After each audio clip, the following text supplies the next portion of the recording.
Subscribe now and press the bell icon. Never miss an update.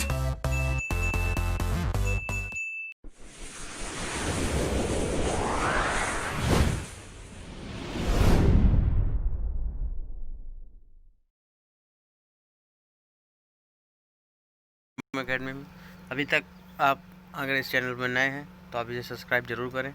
आज का topic है narration. ठीक है, नरेशन के अंतर्गत में हम डायरेक्ट और इनडायरेक्ट स्पीच पढ़ते हैं। ठीक है, डायरेक्ट स्पीच, जब डायरेक्ट स्पीच क्या होती है देखते हैं। जब कोई व्यक्ति किसी वक्ता के कहे हुए कथन को बिना किसी परिवर्तन के अभिव्यक्त करे, ठीक है, उसे डायरेक्ट स्पीच कहते हैं। ठीक है, मतलब कि जो कुछ कहना है उसको डायरेक्ट कह दे, बिना कोई बात घुमा फिरा के कह दे, उसे क्या बोलते हैं, डायरेक्ट स्पीच कहते हैं। जैसे Ram says I work hard. ठीक है, अब यहाँ पर रिपोर्टिंग वर्ब होती है, रिपोर्टेड स्पीच होती है, जो कॉमा के अंदर होता है, डबल इन्वर्टेड कॉमा के अंदर, तो उसे बोलते हैं रिपोर्टेड स्पीच। यहाँ पर आप देख सकते हैं। ठीक है, आप इसे देख सकते हैं। ठीक है, फिर इसके बाद और जो यहाँ पर कॉमा के पहले कहा जाए, जो कॉमा के पहले कहा जाए उसे क्या बोलते हैं, रिपोर्टिंग वर्ब बोलते हैं। ठीक है, आइए देखते हैं इनडायरेक्ट स्पीच किसे कहते हैं। जब कोई व्यक्ति किसी वक्ता के कथन को अपने शब्दों में जरूरी परिवर्तन कर प्रस्तुत करे, उसे इनडायरेक्ट स्पीच कहते हैं। ठीक है, जैसे हमने कुछ बोला और हमने उसको बात जो है घुमा फिरा के बोली, कुछ अपने शब्द जोड़ दिए उस पर, तो उसे क्या बोलेंगे, इनडायरेक्ट स्पीच बोलेंगे। तो इसी का इनडायरेक्ट स्पीच बन गया Ram says that he work hard. ठीक है, अब आते हैं असर्टिव सेंटेंस में क्या होता है। असर्टिव सेंटेंस कथनात्मक वाक्य हिंदी में बोलते हैं। He says I work hard. ठीक है, ये डायरेक्ट स्पीच है। Indirect speech, he says that he works hard. ठीक है, इस टाइप से इनडायरेक्ट स्पीच बन गई। बढ़ते हैं अब आगे। यहाँ पर कुछ नियम है, आइए नियमों को देखते हैं। असर्टिव सेंटेंस को डायरेक्ट से इनडायरेक्ट में कैसे चेंज करें। ठीक है, तो पहला नंबर, जो कॉमा एवं इन्वर्टेड कॉमा को हटाकर, यानी ये कॉमा और ये इन्वर्टेड कॉमा यानी डबल इन्वर्टेड कॉमा को हटाकर कंजक्शन दैट का प्रयोग करते हैं असर्टिव सेंटेंस में। ठीक है, किसमें प्रयोग करते हैं, असर्टिव सेंटेंस में कंजक्शन दैट का प्रयोग किया जाता है। ठीक है, फिर आते हैं दूसरा नंबर चेंज बोला, प्रोनाउन को नीचे दिए गए नियमानुसार, यानी SON, ये तो पढ़ा ही होगा। ठीक है, यहाँ पर S का मतलब सब्जेक्ट है, O का मतलब ऑब्जेक्ट है और N का मतलब नो चेंज है। ठीक है, और यहाँ पर जो 1 2 3 दिया हुआ है, तो एक का मतलब फर्स्ट पर्सन, दूसरे का मतलब सेकंड पर्सन, तीसरे का मतलब थर्ड पर्सन। सब्जेक्ट जो है फर्स्ट पर्सन के अनुसार चेंज होगा, IV के अनुसार। ठीक है, ऑब्जेक्ट U के अनुसार चेंज होगा, सेकंड पर्सन के अनुसार चेंज होगा। फिर इसके बाद थर्ड पर्सन जो है कभी भी चेंज नहीं होगा। उसी प्रकार ये देखिए लिखा हुआ है, फर्स्ट एग्जांपल, ही सेज। ठीक है, ये सब्जेक्ट है ही। ठीक है, he says comma inverted comma के अंदर दिया हुआ है आई वर्क हार्ड, तो ये फर्स्ट पर्सन है, तो अकॉर्डिंग टू द। ठीक है, तो ही सेज दैट, ये तो वैसे ही रहेगा, ही सेज दैट, ये पूरा कैसे रहेगा, वैसे ही रहेगा, लेकिन चेंजमेंट कहाँ पर होगा, आई वर्क हार्ड, तो यहाँ पर कॉमा इन्वर्टेड कॉमा हटा कर हमने दैट कंजक्शन जोड़ दिया। अब ये आई जो है यानी फर्स्ट पर्सन किसके अनुसार चेंज होगा, सब्जेक्ट, सब्जेक्ट क्या है, ही, तो ही का ही हो जाएगा, वर्क्स हार्ड हो जाएगा। ठीक है, बढ़ते अब अगले नंबर पे। उसी तरह दूसरा देख लीजिए, उसी तरह ये बोल रहा है, he says to me, he says to me you work hard. ठीक है, तो यहाँ सब्जेक्ट कौन है, यहाँ पे ये सब्जेक्ट दिया हुआ, ऑब्जेक्ट दिया हुआ, सेकंड पर्सन। ठीक है, सेकंड पर्सन हमेशा किसके अनुसार चेंज होता है, ऑब्जेक्ट के अनुसार चेंज होता है। तो he tells me, comma note comma हटा, दैट लगा दिया, आई वर्क हार्ड। ठीक है, ये हो गया, he says to me see work hard, तो यहाँ पर बना हुआ है ही टेल्स मी, हटा कर दैट, थर्ड पर्सन नहीं चेंज होता, तो सी लग गया वर्क्स हार्ड। इसी टाइप से अब यहाँ पर कुछ नियम है। तीसरा नंबर ये बोल रहा है, से सेट को इनडायरेक्ट स्पीच में यथावत रहने दे, यानी जैसे से लिखा है, सेट लिखा है, तो वैसे ही रहेगा, लेकिन अगर से टू आ जाए, से टू को टेल में और सेट टू को टोल्ड में चेंज कर दे। ठीक है, समझ में आया। अब इसके बाद बढ़ते हैं अगले।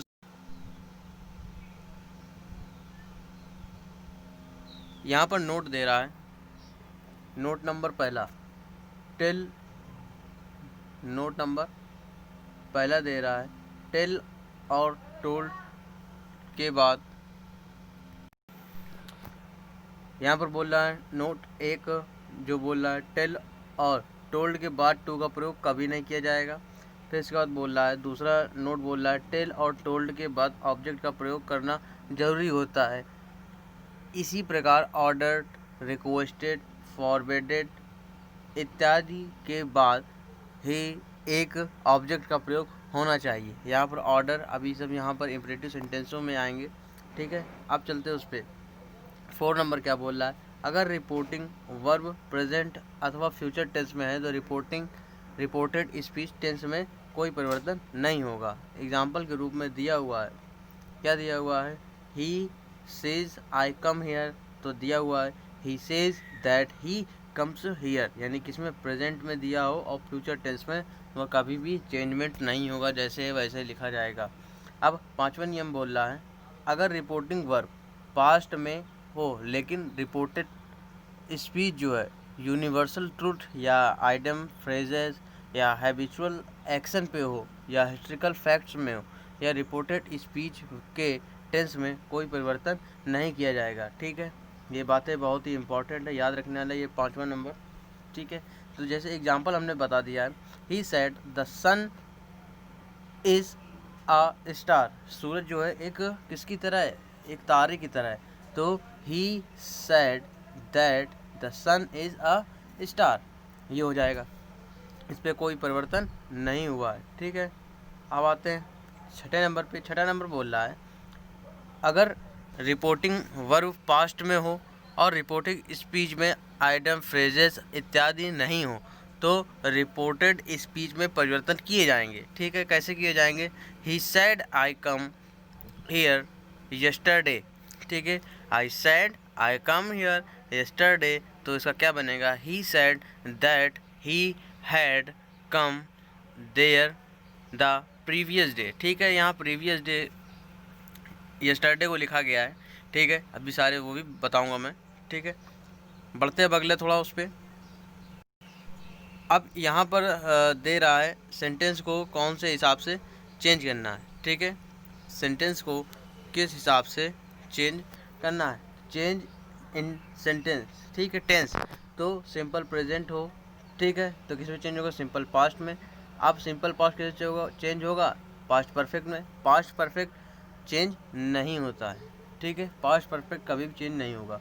उसी प्रकार प्रेजेंट कॉन्टीन्यूअस जो है पास्ट कॉन्टीन्यूअस में चेंज होगा, पास्ट परफेक्ट कॉन्टीन्यूअस में चेंज होगा, ठीक है। क्या होगा, पास्ट परफेक्ट कॉन्टीन्यूअस में पास्ट कॉन्टीन्यूअस चेंज होगा और past perfect continuous no change, ठीक है। उसी प्रकार यहाँ पर प्रेजेंट परफेक्ट और प्रेजेंट परफेक्ट कॉन्टीन्यूअस, और उसी प्रकार यहाँ पर प्रेजेंट परफेक्ट जो है पास्ट परफेक्ट पे और present perfect continuous past perfect continuous में, इसके बाद यहाँ पर नो चेंज होगा, ठीक है। आप सभी लोग इसको स्क्रीनशॉट करके रख भी सकते हैं, ठीक है। बढ़ते हैं अगले नंबर पे। यहाँ पर इंपॉर्टेंट बात होती है चेंज इनटू मॉडल। अभी तक तो चेंज इनटू सेंटेंस पढ़ रहे थे, लेकिन यहाँ पर आ गई बात मॉडल की, ठीक है। तो सेल और विल आ जाए कभी भी, तो शुड और वुड, बाकी सारे नियम वही रहेंगे। मे का क्या हो जाएगा, मे का माइट हो जाएगा, कैन का कुड हो जाएगा, ठीक है। इसी प्रकार होगा। अब नंबर तीसरा, change in time and place, ठीक है। कभी भी टाइम और प्लेस के अनुसार, तो टुडे का किस में चेंज करेंगे, दैट डे में।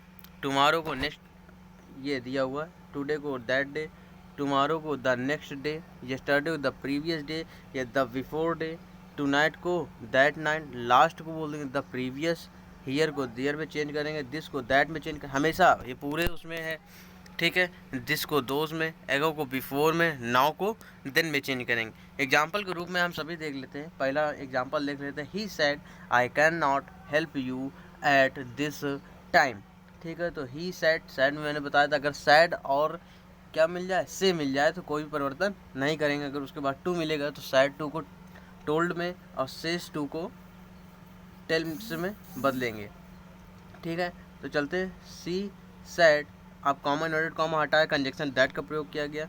अब फर्स्ट पर्सन चेंज होता है हमेशा सब्जेक्ट के अनुसार, तो सी कुड नॉट, ये वैसे ही लिखा हुआ है, कैन का कुड में चेंज हो गया, could not, help me, you जो है हमेशा किसके अनुसार चेंज होगा, सब्जेक्ट के अनुसार, ऑब्जेक्ट के अनुसार। तो ऑब्जेक्ट यहाँ पर कुछ नहीं दिया हुआ है, ठीक है। Help me at this that time, ठीक है। दिस का किसमें चेंज हुआ, दैट में। ये देख लीजिएगा, ये लिखा हुआ है दिस का दैट में, ये लिखा हुआ है दिस का दैट में चेंज किया गया, ये लिखा हुआ है, आप सभी लोग को दिख रहा होगा आप सही से, ठीक है। इसी टाइप से चेंज किया जाएगा, आप चाहे तो स्क्रीनशॉट आप इसे ले सकते हैं, ठीक है। यहाँ पर तो अभी तक हम लोगों ने पढ़ा है कि अफर्मेटिव सेंटेंस, असर्टिव सेंटेंस पढ़ा है, बट यहाँ पर अब आ गया इंट्रोगेटिव सेंटेंस कैसे चेंज करेंगे, ठीक है। क्वेश्चंस वाले सेंटेंस, अब यहाँ पर क्वेश्चंस वाले दो, यहाँ पर यस नो टाइप होता है और एक होता है डब्ल्यू एस टाइप, ठीक है। यस नो टाइप और डब्ल्यू एस टाइप दो प्रकार के क्वेश्चंस होते हैं, ठीक है। यस नो टाइप में हमेशा जो सेंटेंस होता है वो हेल्पिंग वर्ब से शुरू होता है और डब्ल्यू एस टाइप में हमेशा उसके पहले क्वेश्चन वर्ड जुड़ा होता है, ठीक है। तो एग्जाम्पल के रूप में लिखा हुआ है he said to me are you coming, तो यहाँ पर लिखा हुआ he asked me whether I was coming. इसी प्रकार यहाँ पर दूसरे नंबर में लिखा हुआ he said to me when are you coming, he asked me when I was coming. इस टाइप से किया गया। तो इसके रूल्स देखते हैं कि डायरेक्ट, ये इंट्रोगेटिव सेंटेंस में डायरेक्ट को इनडायरेक्ट में कैसे चेंज करें, इसका कोई नियम। तो यहाँ पर पहला नियम बोलता है सेड टू को हटाकर आस्क्ड या क्वेश्चन, इंक्वायर्ड या इंट्रोगेटेड इत्यादि में परिवर्तन करते हैं, ठीक है। समझ में आया।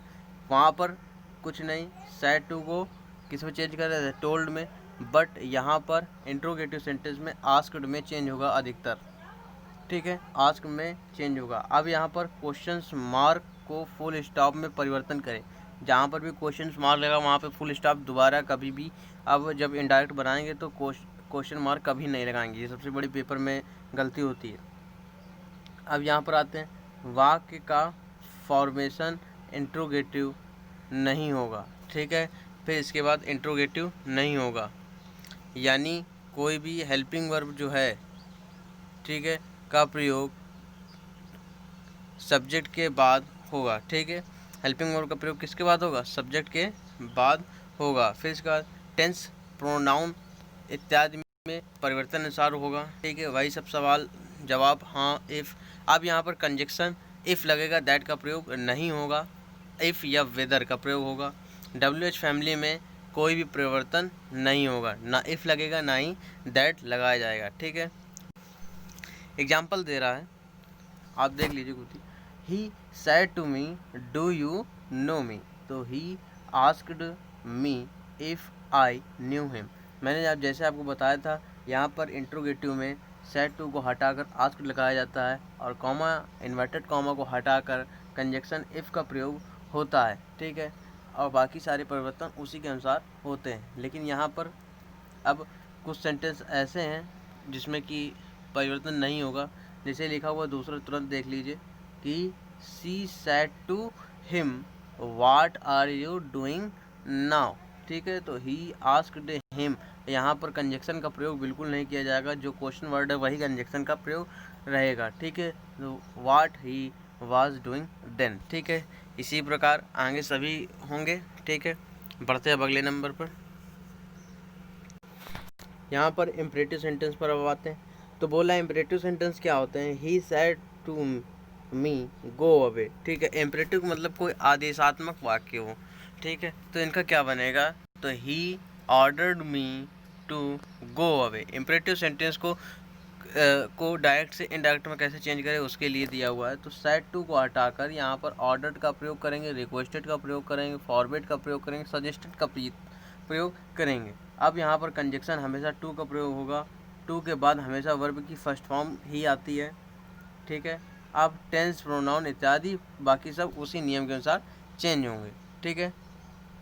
एग्जाम्पल देख लीजिए, बोल रहा है he said to me do not come here, तो लिखा हुआ she forward me to come here या she ordered me not to come there, ठीक है। इसी टाइप से चेंज हुआ है। चल बढ़ते हैं अगले उसमें। एक्सक्लेमेटरी सेंटेंस क्या बोलता है, एक्सक्लेमेटरी सेंटेंस को कैसे चेंज करेंगे, तो एक्सक्लेमेटरी सेंटेंस जैसे ही, सैड, एलास, जहाँ पर भी एक्सक्लेमेटरी साइन का प्रयोग हो जाए वो एक्सक्लेमेटरी सेंटेंस कहलाता है। ठीक है, पहली चीज़ तो यही है, पहला नियम तो यही है। अब इसका चेंज कैसे करेंगे, तो सैड के बाद जैसे एलास लिखा हो तो चेंज इनटू किसमें, एक्सक्लेम्ड विद सारो, ये लिखेंगे। अगर सैड होरे लिखा हो तो एक्सक्लेम विद जॉय। ठीक है, फी या उफ लिखा हुआ हो तो एक्सक्लेम विद डिस्पाइज या डिस्गस्ट। ठीक है, वाव लिखा हो, जहाँ पर भी आपको वाव मिले तो विद इंजॉय लिखना चाहिए। ओ मिले तो एक्सक्लेम विद सरप्राइज या रेजरेट। ठीक है, अब कंजक्शन दैट का प्रयोग होगा और टेंस, प्रोनाउन इत्यादि बाकी सब उसी प्रकार का चेंजमेंट रहेगा।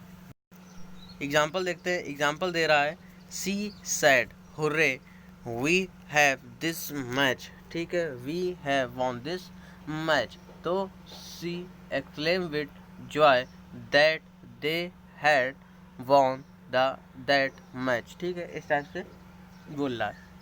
ठीक है, यहाँ पर हो रहा था, मैंने बताया एक्सक्लेम विद जॉय लगेगा, फिर कंजक्शन दैट का प्रयोग हमेशा होगा।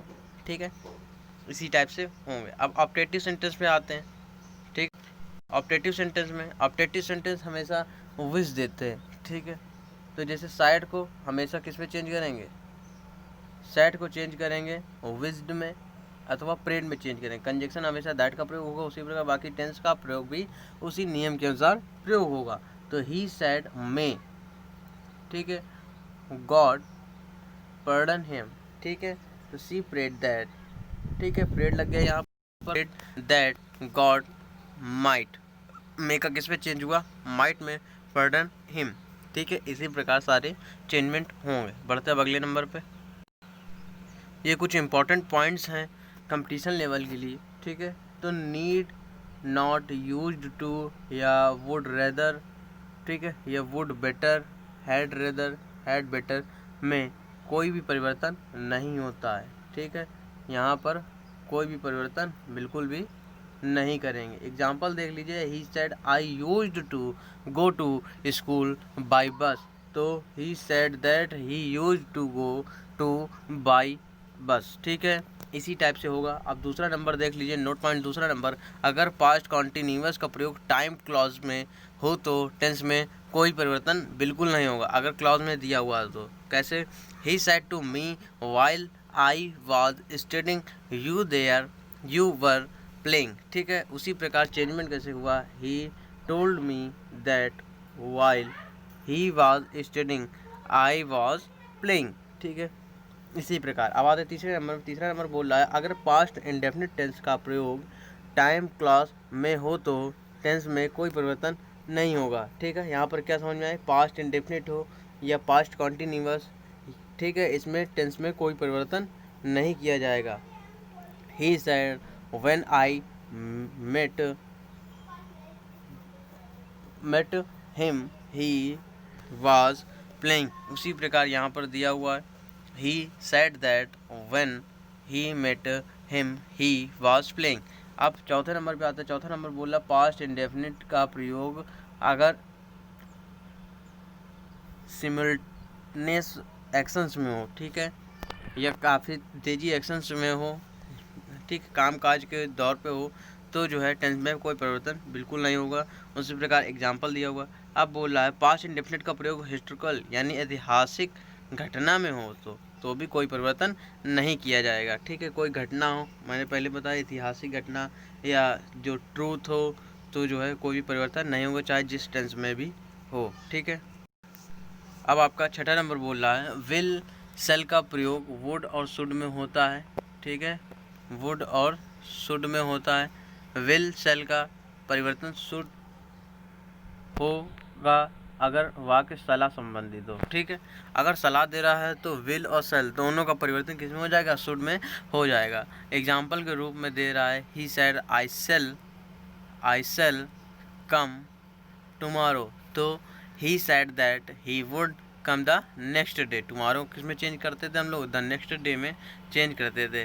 अब सातवां नंबर वही बोल रहा है वाक्य के अर्थ को देखते हुए कई बार मॉडल्स में परिवर्तन किए जाते हैं। ठीक है, कई बार किसमें परिवर्तन, मॉडल्स में परिवर्तन किए जाते हैं। एग्जाम्पल देख लेते हैं, तो he said need I send an email, ठीक है।